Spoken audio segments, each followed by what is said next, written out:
오늘도 이 자리 가운데 하나님의 말씀이 우리의 귀에 들리고 또한 마음에 새겨지는 저와 여러분 되시기를 간절히 소망합니다. 네, 여러분 아시는 분은 아시겠지만요, 제가 지금 강내교회에서 청소년부랑 청년부를 같이 맡고 있습니다. 그래서 제가 설교를 같은 본문을 가지고 청소년부의 오전에 한 번, 그리고 청년부 때 오후에 한 번 이렇게 전하는데요. 이렇게 하다 보니까 저도 제가 사역하면서 그런 적이 처음이다 보니까 몰랐다가 이번에 이렇게 말씀을 전하고 관찰하다가 한 가지 재밌는 사실을 알게 되었습니다. 청소년부 애들은요, 말씀을 전하면요, 얘네들한테 또 물어봅니다. 너네 이번 설교에 기억에 남는 게 뭐니? 라고 이렇게 물어보면요, 그 들었던 내용 중에 가장 인상 깊었던 것을 이야기하더라고요.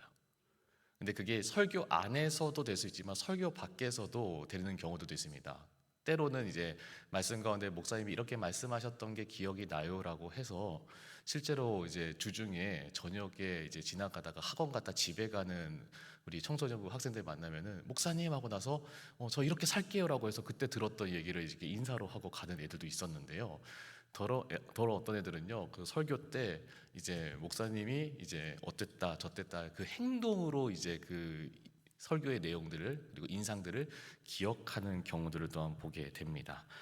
또 이제 청년들은요, 이제 그 청소년부 애들이랑은 또 이해하고 기억하는 게 조금 다르더라고요. 그래서 진짜 그 청년들 나중에 혹시 정말 관심 있으시면요, 청년부 예배 한번 들어가서 보셔도 좋을 것 같은데 진짜 열심히 씁니다. 정말 열심히 써요. 어떤 분은요, 이제 진짜 그 안에 내용을 자기 메모지 수첩에다 빽빽하게 이제 받아 적는데 굳이 그렇게 안 하셔도 되는데라는 생각이 들 정도로 너무 열심히 쓰는 거예요. 그게 써가지고 하는데, 근데 이제 그 나누는 내용을 들어보면은 이제 그 들었던 내용을 썼던 내용을 이제 들으면서 다시 상기하면서 내가 이 들었던 말씀대로 살 수 있는지에 대해서 자기 스스로에게 물어보는 청년들이 참 많더라고요. 그, 그러다 보니까요, 과연 내가 이 말씀대로 살 수 있을까에 대해서 고민하기도 하고요. 나는 목사님께 이런 말씀을 들었는데 내가 이렇게 못 살 것 같아. 나는 왜 이럴까라고 스스로를 책망하고 안타까워하는 청년들도 많이 있습니다. 먼저는 우리가 지금 제가 이 교회학교 얘기를 했는데요, 우리 교회학교 아이들 위해서 좀 많이 기도해 주셨으면 좋겠는데요. 그런 얘기를 우리 청년들한테 듣다 보니까 실제로도 리더십 모임 때 목사님이 이렇게 설교했는데 내가 못 살아서 내가 문제야 하는 그런 이제 청년들이 있어서 그 애들한테 이랬습니다. 아는 것과 믿는 것이 하나가 돼야 된다. 지금 못하더라도 언젠가 내가 될 거라고 믿고 계속해서 도전했으면 좋겠다라고 하는 이제 격려를 하는데요. 그러다 보니까 또 공교롭게도 이제 종려주일과 또 부활주일을 지나면서 우리가 계속해서 그 아는 것과 믿는 것에 대해서 계속 말씀을 전하면서 이 믿는 것에 대한 얘기들을 좀 계속해서 하게 되면서 사실 오늘 이 말씀을 준비하면서 그 마음이 계속 많이 들게 되었습니다. 우리 여기 계신 우리 성도 여러분들께서는 새벽마다 또 이 수요 예배마다 또 금요 기도회와 주일 예배마다 그리고 구역 예배마다 우리는 하나님의 말씀을 듣고 나눕니다. 근데 우리가 한번 우리 마음 가운데서 이런 질문을 했으면 좋겠습니다. 우리는 들은 말씀을 마음에 새기고 있습니까? 붙잡고 의지하고 계십니까? 오늘 이 말씀에 나오는 이 히스기야를 주목해 보셨으면 좋겠습니다. 오늘 히스기야를 간단하게 소개하면은 성경은 이렇게 나옵니다. 하나님의 말씀이 귀에 들렸고 들린 대로 믿은 사람이었다고 오늘 설명을 하고 있습니다. 그래서 이 히스기야에 대해서 5절 열왕기야 18장 5절 6절의 말씀에는 히스기야를 이렇게 설명하고 있는데요. 제가 한번 받들어 읽겠습니다. 히스기야가 이스라엘 하나님 여호와를 의지하였는데 그의 전후 유다 여러 왕 중에 그러한 자가 없었으니 라고 되어 있습니다. 먼저 이야기를 잠깐 하려고 하는데요. 이 열왕기서를 보면요, 열왕기서에는 여러 왕들이 나옵니다. 남유다의 왕들 그리고 북이스라엘의 왕들이 계속해서 이제 번갈아가면서 나오는데요. 특별히 남유다의 왕을 소개를 할 때 항상 보면은 남유다의 왕은 어땠는지에 대해서 먼저 전체적인 평가를 할 때에 가장 기준이 되는 왕이 있습니다. 누구냐면 다윗입니다. 이 다윗보다 더 잘했는지, 다윗과 같았는지, 아니면은 하나님의 뜻에 맞게끔 잘 섬겼지만 다윗만큼은 못했는지에 대해서 구분이 되는데, 이 히스기야는 뭐라고 설명이 나오냐면요, 이스라엘의 하나님 여호와를 의지하는데 그의 전후 유다 여러 왕 중에서 그러한 자가 없었다라고 나옵니다. 그리고 그 뒤에 대한 설명이 이렇습니다. 곧 그가 여호와께 연합하여 그에게서 떠나지 아니하고 여호와께서 모세에게 명령하신 계명을 지켰더라. 다윗보다, 평가를 했을 때 다윗보다 더 훌륭하고 더 신실하게 하나님을 믿고 의지했던 왕으로 열왕기서에서는 이 히스기야를 평가를 하고 있는 것입니다. 그리고 그 뒤에 바로 뒤에 7절의 상반절의 말씀이 이렇게 나옵니다. 여호와께서 그와 함께 하심에 그가 어디로 가든지 형통하였더라 라고 이제 설명을 하죠. 그의 삶 가운데 어디로 가든지 형통하였다라고 하는 말, 여기 계신 우리 성도님들께서도 그런 축복이 우리 가운데 있으면 참 좋겠습니다. 네, 근데 우리 성도 여러분, 이 형통이라고 하는 말 우리는 어떻게 이해하고 계십니까? 많은 분들이 이 형통이라고 하는 단어, 특히 대신방 때 제가 기도 제목 받으면서 기도 제목이 뭘까요?라고 물어보니까 가족들이 형통했으면 좋겠습니다, 자녀들이 형통했으면 좋겠습니다 말을 참 많이 쓰시더라고요.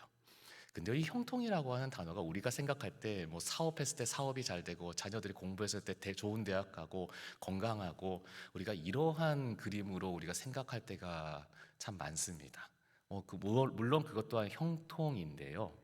근데 성경에서 말하는, 그리고 오늘 방금 읽었던 말씀에서 말하는 이 형통이라고 하는 단어가요, 히브리어로 보니까 사칼이라고 하는 단어입니다. 근데 이 단어를 풀어서 우리식으로 의미를 다시 한번 생각해 보니까 이렇게 설명됩니다. 신중하게 생각하고 지혜롭게 행동하다. 또 다른 표현으로는 이런 표현이 있습니다. 좋은 선택을 하다. 우리의 인생 가운데 있는 그 수많은 선택 가운데 좋은 선택을 하는 것, 이거를 형통하다라고 설명을 하더라고요. 근데 이 좋은 선택을 하다라고 하는 말을 다시 오늘 읽었던 18장, 방금 읽었던 18장 7절의 말씀을 다시 대입해서 제가 다시 한번 읽어드리면요, 히스기야의 삶을 이렇게 설명할 수가 있습니다. 여호와께서 그와 함께 하심에 그가 어디로 가든지 좋은 선택을 하였다. 히스기야가 왜 뭘 하든 간에 좋은 선택을 할 수 있었을까요? 그거는 이미 앞에 설명한 대로 그는 하나님의 마음에 맞는 선택을 하였기 때문입니다. 아마 우리 여기 계신 우리 성도 여러분들께서도 많은 선택을 하고 오늘 이 자리 가운데 오셨을 겁니다. 오늘 당장에 오늘 수요 예배를 갈까 말까부터 이제 선택을 해야 되고요. 그리고 오늘 갈 때 무슨 옷을 입어야 될까도 선택을 해야 되고요. 그리고 오늘 이제 예배 끝나고 나면 밥 뭐 먹지도 우리는 선택을 해야 됩니다. 근데 그 선택을 할 때에 대부분의 우리 선택에 있어서 기준이 뭐냐? 내가 하고 싶은 것, 내가 하기 싫은 것, 내가 해야만 하는 것, 내가 해서는 안 되는 것, 아마 이러한 기준들 가운데 있을 겁니다. 그리고 대부분은 우리가 내가 하고 싶은 것에 마음이 많이 기울어지겠죠. 근데 좋은 선택을 하는 기준에 오늘 히스기야의 말씀과 마음을 봤을 때 히스기야는 내가 해야만 되는 선택, 내가 해서는 안 되는 선택을 잘 구분했던 게 아닌가라는 생각이 듭니다. 히스기야의 이야기에 앞서 열왕기에서는 그 앞에 한 왕을 소개를 합니다. 그리고 그의 잘못된 선택에 대해서 설명을 합니다. 그 왕이 누구냐면 북이스라엘의 왕 호세아였습니다. 호세아도 기울어져 가는 나라를 잘 일으켜보고자 부단하게 노력했습니다. 그래서 아수르의 압제로부터 벗어나기 위해서 그는 최선을 다했습니다. 그런데 그 결과가 어떠했을까요? 18장 9절에서 10절 말씀에 보면은 이렇게 나옵니다. 자, 빨리 읽어드릴게요. 히스기야 왕 제4년 고 이스라엘의 왕 엘라의 아들 호세아가 제7년에 아수르의 왕 살만에셀이 사마리아를 올라와서 에워쌌더니 3년 후에 그 성읍이 함락되니 곧 히스기야 왕 제6년이요 이스라엘 왕 호세아 제9년에 사마리아가 함락되매라고 되어 있습니다. 호세아가 아수르의 압제를 벗어나기 위해서 어떤 선택을 했냐면은 이 아수르만큼이나 강한 나라랑 동맹을 맺는 거였습니다. 그 나라가 어디였냐면 애굽이었습니다. 근데 애굽이랑 동맹을 맺어서 그래서 나라가 힘을 얻어가지고 아수르로부터 해방되었냐? 9절 10절의 말씀은 그렇지 않다고 되어 있습니다. 오히려 나라가 멸망하게 되었습니다. 근데 그 이유에 대한 평가를 12절의 말씀에서는 이렇게 설명을 하는데요. 이는 그들이 하나님 여호와의 말씀을 듣지 아니하고 그의 언약과 여호와의 종 모세가 명령한 모든 것을 따르지 아니하였습니다 라고 설명을 합니다. 하나님의 말씀을 듣지 않았고 따르지 않았기 때문이라고 하는 거죠. 국력이 모자라서가 아니었고요, 외교 실수를 해서 잘못된 동맹을 맺어서라고 평가하지 않습니다. 단 하나, 하나님의 말씀이 들리지 않았고 하나님의 명령에 불순종했다로 마침표를 찍습니다. 아무리 호세아가 열심히 있었어도요, 성경은요 그가 잘못된 선택을 했다라고 마침표를 찍습니다. 그런데 반면에 히스기야는요 어떠했을까요? 하나님이 어디로 가든 형통하게 하신다라고 하는 좋은 선택을 하게 됐다고 하는 그 이야기로 그 뒤를 이어서 8년 뒤에 히스기야가 왕이 되고 나서 다시 히스기야가 이제 겪게 되는 상황을 설명을 합니다. 히스기야도요 동일하게 이 아수르로부터 압제에 벗어나기 위해서 부단하게 노력했습니다. 어떤 선택을 했을까요? 외교적인 동맹을 맺습니다.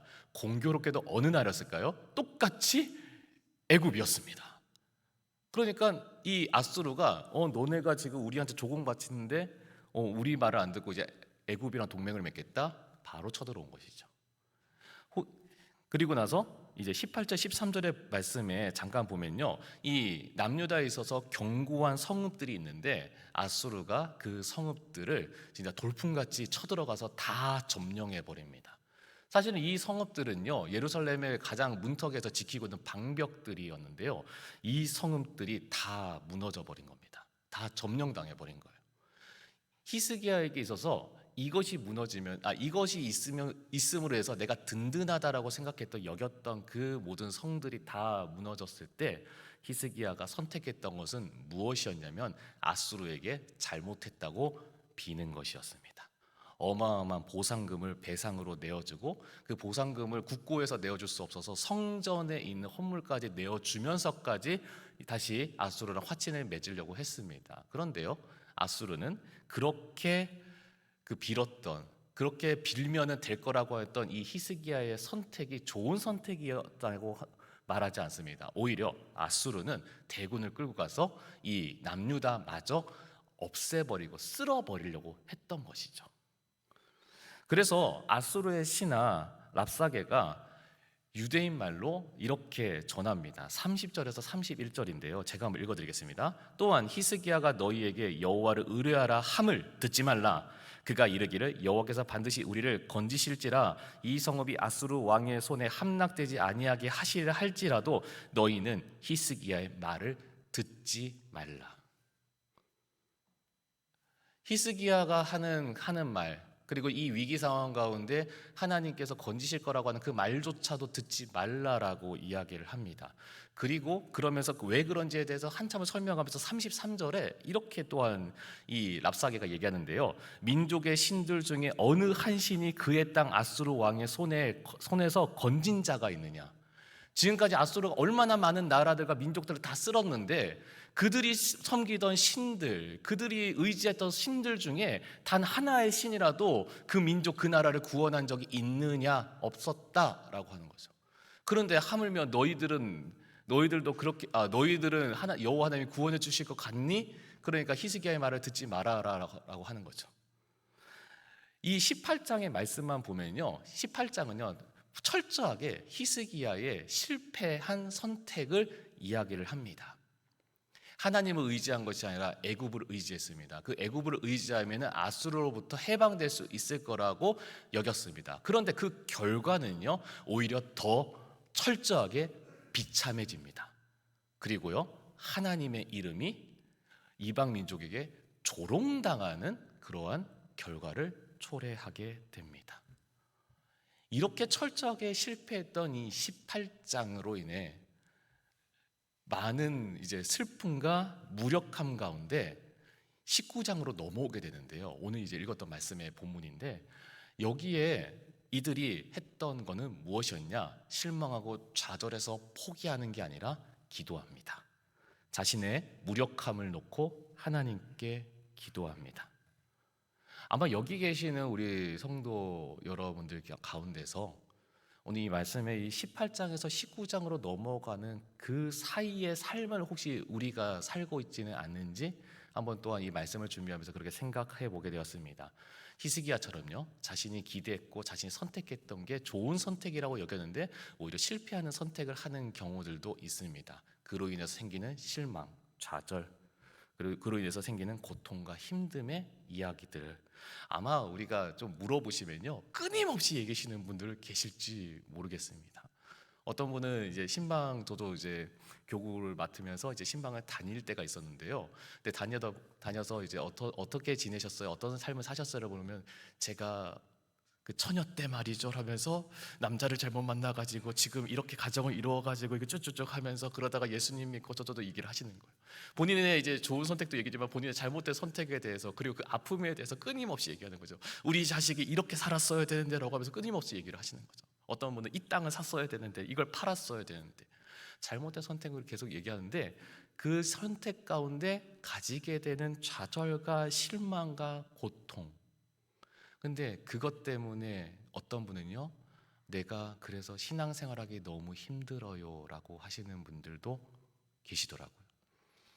내가 그것만 생각해 마음에 상처가 너무 사무쳐가지고 내가 기도할 힘도 없어요 라고 하는 분들도 계시더라고요. 근데 오늘 이 말씀을 우린 주목해 봐야 됩니다. 19장은요 18장의 실패 때문에 내가 하나님께 기도할 힘이 없어요가 아니라, 힘이 없어도 내 이 무기력한 가운데 하나님께 기도합니다로 나아갑니다. 그리고 하나님께서는 그 기도를 들으시고 반응하시죠. 선지자 이사야를 통해서 하나님께서 이렇게 말씀하십니다. 6절 말씀인데요, 제가 받들어 읽겠습니다. 이사야가 그들에게 이르되 너희는 너희 주께서 이렇게 죄송합니다. 다시 읽겠습니다. 너희는 너희 주에게 이렇게 말하라. 히스기야에게 말하라고 하는 거죠. 여호와의 말씀이 너는 아수르 왕의 신복에게 들은 바 나를 모욕하는 말 때문에 두려워하지 말라. 여기서 아수르의 왕의 신복이 말하는 것 때문에, 나를 모욕하는 것 때문에, 그들이 강한 군대로 애워싸고 그 힘을 등에 업어서 그렇게 위협하는 그 말에 두려워하지 말라라고 하나님께서 히스기야에게 말씀하십니다. 그리고 한마디를 더 얹어서 7절의 말씀에서 이제 그 앞에 일을 예언하시는데요. 내가 한 영을 그의 속에 두어 그로 소문을 듣고 그의 본국으로 돌아가게 하고 또 그 본국에서 그에게 칼에 죽게 하리라 하셨느니라 하더라 라고 되어 있습니다. 지금 상황이 어떻습니까? 아수르가 대군을 이끌고 와서 지금 예루살렘을 에워싸고 있는 상황입니다. 당장이라도 이들이 힘을 내면은 이 예루살렘은 함락되고 남유다는 끝장날 위기 가운데 있는 상황입니다. 그런데 그 가운데 하나님께서 뭐라고 하냐면, 이 아수르가 군대를 다 물러낼 거고 아수르의 왕은 본국에 돌아갔는데 거기서 죽을 거야 라고 하는 거예요. 이게 상상이 될까요? 지금 이 시점에서, 지금 이 전쟁 가운데 지금 나라가 망하네 사내 죽네라고 하는 이 시점에서 이 하나님의 말씀이 그 가운데 들려서 정말 그렇게 될 거야, 오히려 내 원수고 대적이었던 이 큰 나라 아수르의 왕이 그냥 오히려 죽을 거야 라고 하는 것, 어쩌면 상상하기 힘든 그러한 이야기입니다. 예상이 안 되는 이야기예요. 근데요, 중요한 건 뭐냐? 히스기야는 이 말씀을 의지했다라고 하는 것입니다. 그래서 18절에 랍사게를 통해 가지고 이제 이스라엘에게 향해 가지고 항복하라고 권했던 내용이요. 다시 19절에 이제는 사네립이 등장하면서 그가 서신을 보내면서 똑같이 항복하라고 하는 권합니다. 내용도 똑같아요. 우리가 다 모든 나라의 신들을 또 다 쓸어버렸으니까 너희가 하물며 여호와 너희 하나님은 뭐가 대단하겠냐면서 항복해라고 하는 권합니다. 근데 18절에 나오는 히스기야는 좌절하고 눈물 흘렸는데요, 19절에 나오는 히스기야는 오히려 다릅니다. 그게 오늘 말씀에 나오는 내용이죠. 사네립이 사자에게 이제 편지를 보내서 항복하라고 하는, 항복을 권고하는 편지를 보내요. 근데 이번에 히스기야는 어떻게 했냐? 그걸 보고 또 어떻게 해야 돼? 우는 게 아니라 그걸 그대로 성전에 가져갑니다. 그리고 그 편지를 여호와 앞에 펴놓고, 그리고 15절의 말씀이 이렇게 나옵니다. 그 앞에서 히스기야가 기도하되 그룹 위에 계신 이스라엘 하나님 여호와여, 주는 천하 만국의 홀로 하나님이시라. 주께서 천지를 만드셨나이다. 이게 뭡니까? 찬양합니다. 오히려 지금 자기의 위기 속에서, 위기 앞에서 그 자기를 위협하는 그 증거들을 놓고 그를 펴놓고 나서 하나님을 높이고 찬양해요. 그리고요 16절에 이렇게 나옵니다. 여호와여 귀를 기울여 들으소서, 여호와여 눈을 떠서 보시옵소서, 사네립이 살아계신 하나님을 비방하러 보냄 말들을 들으시옵소서. 저 이거 한마디로 하면 이거죠. 하나님 편지 펴놓고 이것 좀 보세요. 사네립이 어떻게 말하는지 이것 좀 보세요 라고 하는 거죠. 그러니까 이것만 봤을 때 지금 아수르의 군대의 대단함에 대해서 두려워하는 것이 아니고요, 오히려 히스기야는 담대했던 것 같아요. 하나님 함께 계신다는 것에 대해서. 그래서 그 아수르보다 더 크신 하나님이 자기 뒤에 있음에 대한 그 담력이 있는 거죠. 그러니까 성전에서 그걸 펴놓고 나서 하나님 이것 좀 보세요 라고 하면서 하나님께 기도하는 거예요. 그리고 나서 지금 이 아수르가 여전히 하나님을 모욕하고 있는데요, 그리고 17절과 18절에 이렇게 합니다. 여호와여, 아수르 여러 왕이 과연 여러 민족과 그들의 땅을 황폐하게 하고 또 그들의 신들을 불에 던졌사오니, 앞에 얘기했던 아수르의 논리를 그대로 다시 설명을 하는 거죠. 여러 민족들을 다 쓸어버리고 여러 민족들의 신들을 다, 우상들을 불태워버렸다라고 얘기를 하면서 18절의 말씀에 히스기야가 이렇게 고백합니다. 그런데 이는 그들이 신이 아니요 사람의 손으로 만든 것 곧 나무와 돌뿐이므로 면하였나이다. 그들이 섬겼던 그 모든 신들, 그 많은 신들 다 살아있는 게 아니고 전부 다 우상이지 않습니까? 살아있는 게 아니니까 아무런 효력이 없지 않습니까? 그런데 여기 나와 있지 않지만 이 한마디가 분명히 붙어있는 것 같아요. 그런데 당신은 살아계시잖아요. 그런데 여호와 하나님, 당신은 살아 역사하시잖아요. 그래서 19절을 고백하면서 기도합니다. 우리 하나님 여호와여, 원하건대 이제 우리를 그의 손에서 구원하옵소서. 그리하시면 천하 만국이 주 여호와가 홀로 하나님이신 줄을 알리이다. 저는 이 마지막 말이 하나님께서 응답하시는, 히스기야의 기도에 응답하시는 비결이라고 생각을 합니다. 왜냐하면 히스기야는 그냥 이 아수로부터 구원해 줘서 우리나라 평안하게 되고 그래서 제가 아무 걱정 없이 왕노릇 잘할 수 있게 도와주세요를 얘기한 게 아니에요. 오히려 이 민족을 구원하셔서 이 연약한 민족이 그 강대한 아수로부터 구원받은 이유가 하나님이 역사하셨기 때문인 것이고, 그 하나님의 역사하심으로 천하 만국에 있는 모든 이들이 하나님이 하나님 되심을 알게 하도록 저희들을 써주시옵소서라고 하는 고백인 거죠. 하나님, 우리의 기도 가운데 그런 기도하지 않습니까? 하나님, 내가 원하는 대로 되게 해주세요. 하나님, 내가 바라는 대로 되게 해주세요. 근데요, 그거보다 더 중요한 기도가 이건 것 같아요. 나의 삶을 통해서 하나님께서 하나님 되심을 보게 해주세요.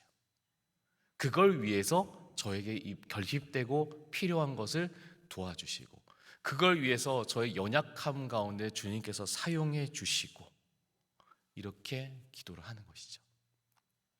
결국은요, 히스기야의 이 19장의 선택은요, 랍사게의 말을 듣는 게 아니었습니다. 사느림이 보낸 편지 그대로 항복하는 게 아니었어요. 오히려 하나님의 음성을 듣고 담대해지는 거였습니다. 그리고 그 상상도 할 수 없는 이사야가 하나님의 말씀을 대언했던 그 말씀 그대로 이루어질 것에 대해서 분명하게 믿는 것이었습니다. 저희도 잘 아시겠지만 이 19장으로 전쟁의 결론이 끝납니다. 근데요, 이스라엘은요, 이 히스기야가 했던 이 전쟁 가운데, 이 아수르와 펼쳤던 이 전쟁 가운데 창을 들었다, 칼을 들었다, 화살 하나를 쐈다라고 하는 기록이 없습니다. 아무것도 하지 않았어요. 그런데 이스라엘은 이겼습니다. 정확히 말하면요, 하나님께서 이기게 하셨습니다. 그리고 히스기야가 했던 건 단 한 가지였습니다. 하나님의 말씀을 들었고, 그리고 믿었고, 의지했다는 것입니다. 우리가 정보를 아는 것과 믿는 것은 우리가 목사님께서 계속 말씀하셨던 그 내용 가운데 아시겠지만 다릅니다.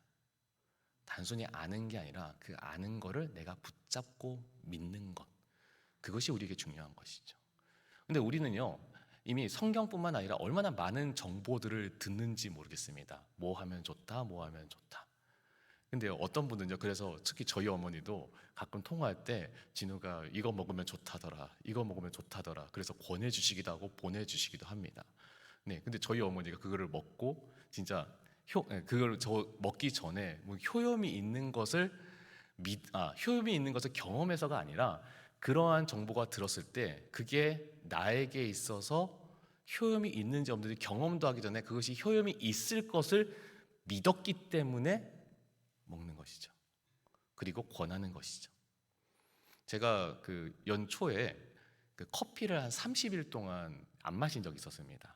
카페인 다이어트를 하면, 카페인 디톡스를 하면 건강에 좋다라고 하는 말을 듣고 저도 그걸 실제로 해본 적도 없는데 그래 해봐야겠다라는 마음이 들어서 저도 그 정보를 들었고 믿어서 한 거죠. 근데 하다가 중간에 이제 교육자분들도 그렇고 저희 담임 목사님께서도 하다가 그거 이렇게 안 하면은 아무 소용이 없습니다라고 하는 말씀을 하시더라고요. 저는 또 그 말씀을 듣고 믿어서 그 다음부터 안 했습니다. 정보를 내가 들었을 때 이게 효험이 있는지 없는지는 중요하지 않아요. 근데 그 정보를 들었을 때 믿는 것. 하물며 세상의 소문도 세상의 소리도 우리가 듣고 검증이 안 돼도 우리가 믿는데 하나님의 말씀은요, 하나님께서 우리에게 약속하신 말씀은요, 성경에 기록된 이 말씀은요, 우리는 믿고 있습니까? 그리고 우리는 의지하고 있습니까? 그리고 그 말씀이 나에게 들려서 효력이 있음을 우리는 믿고 있습니까?